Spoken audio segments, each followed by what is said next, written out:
With regard to the subject of the deity Sitatapatra, we've actually already done a video, I think about 2 years ago on this topic, just a general video, general discussion.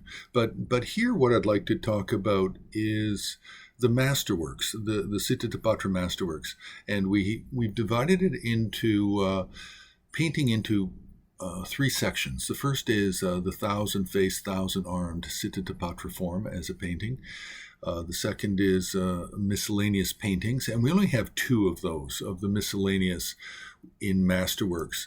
And the miscellaneous means the ones that aren't 1,000 faces and 1,000 arms. So we have a Chungda Beijing 3-faced, 8-armed, absolutely stunning, beautiful example of 18th century Qianlong commissioned paintings.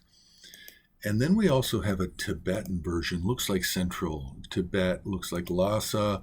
It's all gold figures in these gold medallions on a red background, and then very floral in between with some negative space.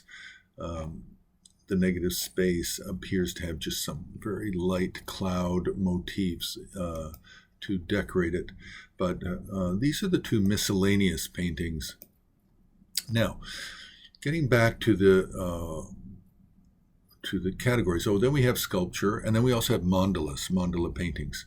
Mandala paintings, we only have 5, but really quite beautiful. Now, the point here with the Masterworks is to really talk about the early paintings.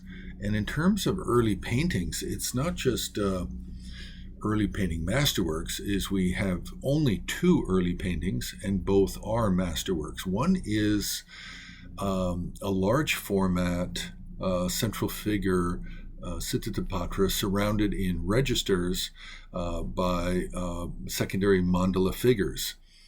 And it's very large, really stunning, and appears to be in a Gyansei style, Gyansei painting style, which puts it around really 1420 to 1450.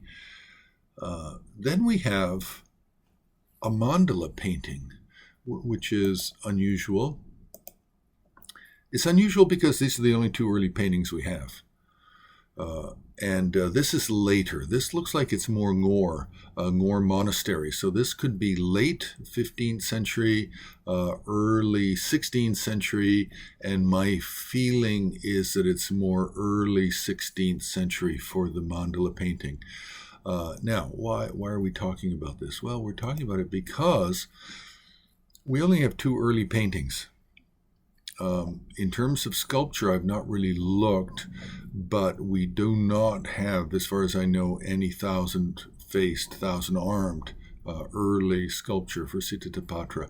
So what does this really tell us? Well, I think what we're learning from this is that Sitatapatra, although it comes from a long lineage, the actual lineage for it is really...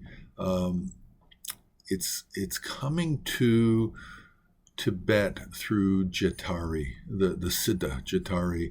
Then it's going through the Vajrasana, the senior and the younger. And this can also mean, one of these could mean Abhayakara Gupta, and then to Badi Lotsawa, Rinchendrak from Kam, then to Denma Kura Akyap, and from him, he gave the initiation and practice to Sachen Kungan Yingpo. Now, I've not been able to find any other lineages, so it appears at this time for me, in my research here, that the Sitatapatra 1,000-faced is coming through Badi Lotsawa and then into the Sakya tradition, and then from there it's spread.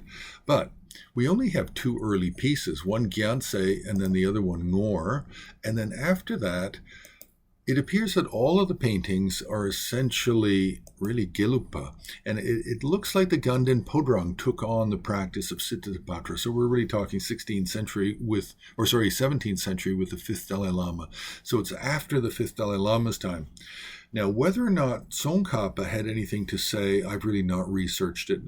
He has too many volumes in his collected work, so I'm not going to spend too much time, but it's possible that Tsongkhapa promoted it in some way, but we do not have really art until Fifth Dalai Lama and post-Fifth Dalai Lama in the 17th century. So it's just sort of a fascinating look at whether or not deities are popular, not popular, based on art.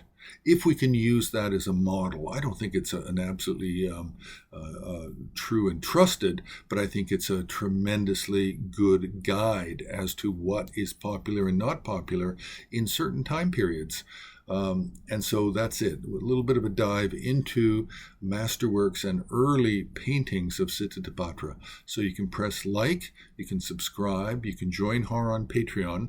Now, you can also join HAR on Patreon for free. You don't have to pay. And we do have a number of videos, and we try and put up regular videos that are open to the general public on Patreon as well.